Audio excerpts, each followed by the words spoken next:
everyone, welcome back to another video.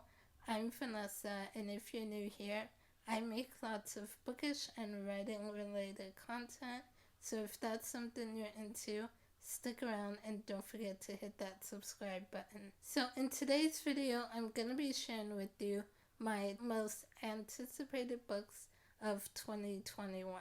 Some of these books will be sequels to books that I've read in 2020 and absolutely loved, and some of these will be brand new books released in 2021. So let's dive in. So I'm going to start with the sequels, and the first one up on this list is A Vow So Bold and Deadly by Bridget Camille. This is the third book in the Cursebreaker series. The first is A Curse So Dark and Lonely, and this is a Beauty and the Beast retelling. I love these books. I've read the first two and I love them, so I cannot wait for this third one to come out. And this one comes out on January 12th. The next book is Dark Stars by Daniel Rollins. This is also the third book in the series. This is the third and final book in the Dark Stars trilogy. Again, I love the first two books in this series. The second book is actually on my list of best books of 2020, which I wrote a blog post for, and that will be coming out in a couple of weeks. So be on the lookout for when that comes out. I'll leave a link to my blog down in the description below. This is a time travel series, but it's also got a romance element to it. So if you love sci-fi and time travel stories with the romance element, then you'll want to check out this series. I will say each book does leave you on a major cliffhanger, and you're just like dying to find out what's going to happen next in the next book. So I'm super excited to get my hands on the final book and see where the story ends up. And this one comes out on March 2nd. Next is Chain of Iron by Cassandra Clare. This is the sequel to Chain of Gold, of course. This was another one that I read in 2020 and absolutely loved. And of course, will also be on my best books of 2020 list. I love the Shadowhunter world that Cassandra Clare has created, so anytime I can go back to it, I love to. The Infernal Devices is one of my all-time favorite series, and some of my favorite characters in there, we get to see them in this new series. So Jem, Tessa, Will, we get to see them again. They're not the main characters, their kids are. Still, we get to see them. So I cannot wait for Chain of Iron, which also comes out on March 2nd. My final anticipated sequel on this list is A Psalm of Storms and Silence by Rosanna A. Brown. This is the sequel to A Song of Wraiths and Ruin, which was another favorite of mine in 2020. I read this one for the Diversity is Lit book club that I'm in, and I'm so glad we read this one. This is a dual perspective book, and so one of the POVs we're following is a princess named Karina, and her mom was just assassinated, so now she has to take over and rule her country, but she doesn't feel quite ready for the task, and so she comes up with this plan to use ancient magic to resurrect her mom. Only thing is, the magic she plans on using to resurrect her mom requires the heart of a king. So she comes up with this plan to, like, basically whoever wins the Nostalgia competition, it's like a competition that happens in our country, whoever is the victor of that, she plans to have the prize be her hand in marriage. So that way she marries the victor, they become king, therefore she has the heart of a king for the spell. Our other main character, Malik, is traveling to Zoran with his sisters, and on their way, his younger sister gets kidnapped by a vengeful spirit. And so Malik ends up striking a deal with the spirit. So, in order to get his sister back, he has to kill the princess. So, Malik ends up entering the Stolstagia competition in order to get closer to the princess. And basically, they're both on a collision course to kill each other. So, it was really interesting. There's so many twists and turns in the first book, and some of which I saw coming, some of them I did not at all.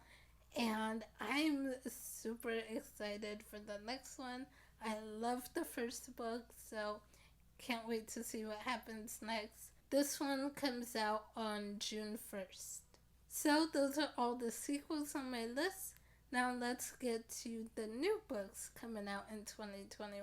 The first one is The Stolen Kingdom by Julian Boheme. For 100 years, the once prosperous kingdom of Perrin Fay has suffered under the rule of greedy and power-hungry Dungrave kings. Merilith Greylern, a Kako farmer's daughter, has no idea her hidden magical power is proof of a secret bloodline and claim to the throne. Alec Dungrave, the king's second son, has always been uncomfortable with his position as the spare heir, and the dark stolen magic that comes with ruling. When Merilith becomes embroiled in a plot to murder the royal family and seize the throne, a cat and mouse chase ensues in an adventure of dark magic, court intrigue, and forbidden love. So what drew me to this one was the whole plot to murder the royal family and seize the throne, because that's actually one of the plots in my fantasy project, Project Royals. So I'm interested to see how it's done in this one. This comes out on March 2nd. Next is Sing Me Forgotten by Jessica S. Olson. This one says, Isda does not exist, at least not beyond the open-lit walls of the opera house. Cast into a well at birth for being one of the magical few who can manipulate memories when people sing, she was saved by Cyril, the opera house's owner. Since that day, he has given her sanctuary from the murderous world outside. All he asks in return is that she use her power to keep ticket sales high and that she stay out of sight. For if anyone discovers she survived, Isda and Cyril would pay with their lives. But Isda breaks Cyril's cardinal rule when she meets Emmerich Rodin, a charming boy who throws her quiet, solitary life out of balance. His voice is unlike any she's ever heard, but the real shock comes when she finds in his memories hints of a way to break free of her gilded prison. Haunted by this possibility, Isda spends more and more time with Emmerich, searching for answers in his music and his past. But the price of freedom is steeper than Isda could ever know. For even as she struggles with her growing feelings for Emmerich, she learns that in order to take charge of her own destiny, she must become the monster the world tried to drown in the first place. As far as I can tell, I think this one looks like it's going to be a standalone book.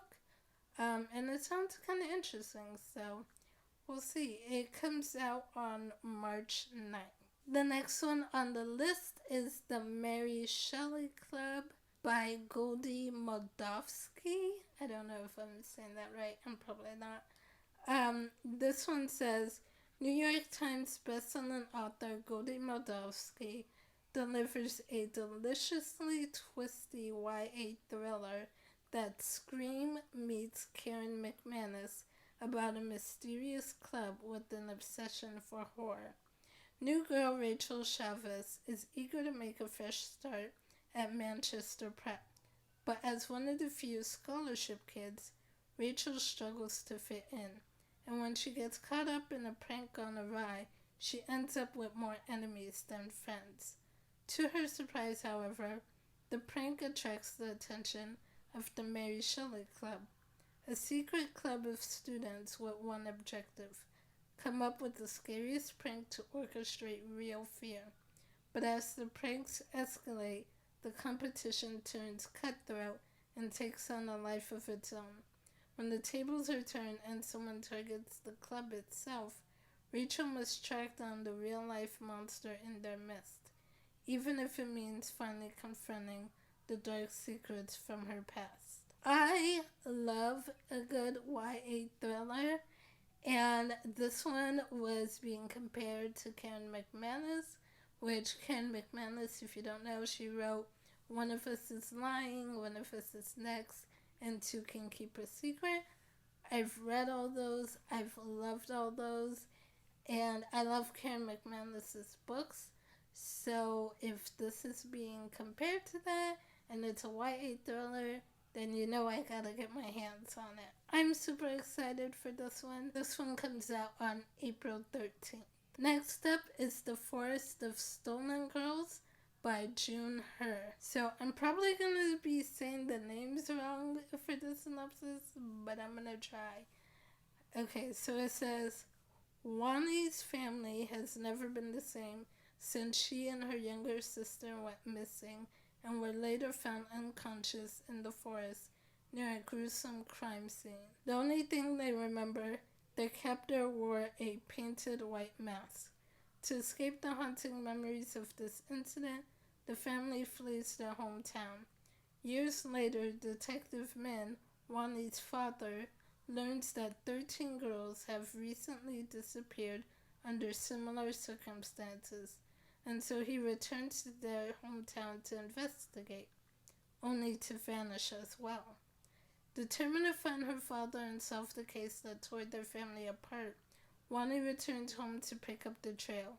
As she digs into the secrets of the small village and reconnects with her now estranged sister, Wani comes to realize that the answer lies within her own buried memories of what happened in the forest all those years ago. Suspenseful and richly atmospheric, June Her's The Forest of Stolen Girls is a haunting historical mystery sure to keep readers guessing until the last page. So this one sounds really good. I haven't read too many historical mysteries. I've read some, but not too many. But I love mystery and I love historical fiction, so I'll probably like this one. This one comes out on April 20th. So the last book on this list is Witches Steeped in Gold by Sienna and Smart. Divided by their cast, united by their vengeance. Ira has spent her life in a cell, but every day brings her closer to freedom and vengeance. Jasmine is the queen's daughter, but unlike her sister before her, she has no intention of dying to strengthen her mother's power. Sworn enemies, these two witches enter a precarious alliance to take down a mutual threat, but revenge is a bloody pursuit, and nothing is certain, except the lengths they will go to win this game. Deadly, fierce, magnetically addictive, this Jamaican-inspired fantasy debut is a thrilling journey where dangerous magic reigns supreme and betrayal lurks beneath every word. Tell me this book doesn't sound amazing. I was super excited when I read that synopsis. I posted about this one in the Diversity is Lit book club, and I was like, I want to read this one. It sounds so good. So hopefully we read it next year as a book club. Either way, I'm going to read it next year, so I can't wait. And this one also comes out on April 20th. Well, that's it for this video, you guys. Those are my most anticipated books of 2021. Let me know in the comments below what are your most anticipated books of next year. If you like this video and you want to see more, Don't forget to give it a thumbs up and hit that subscribe button if you haven't already. I post new videos every other Thursday, so I will see you guys soon. Bye!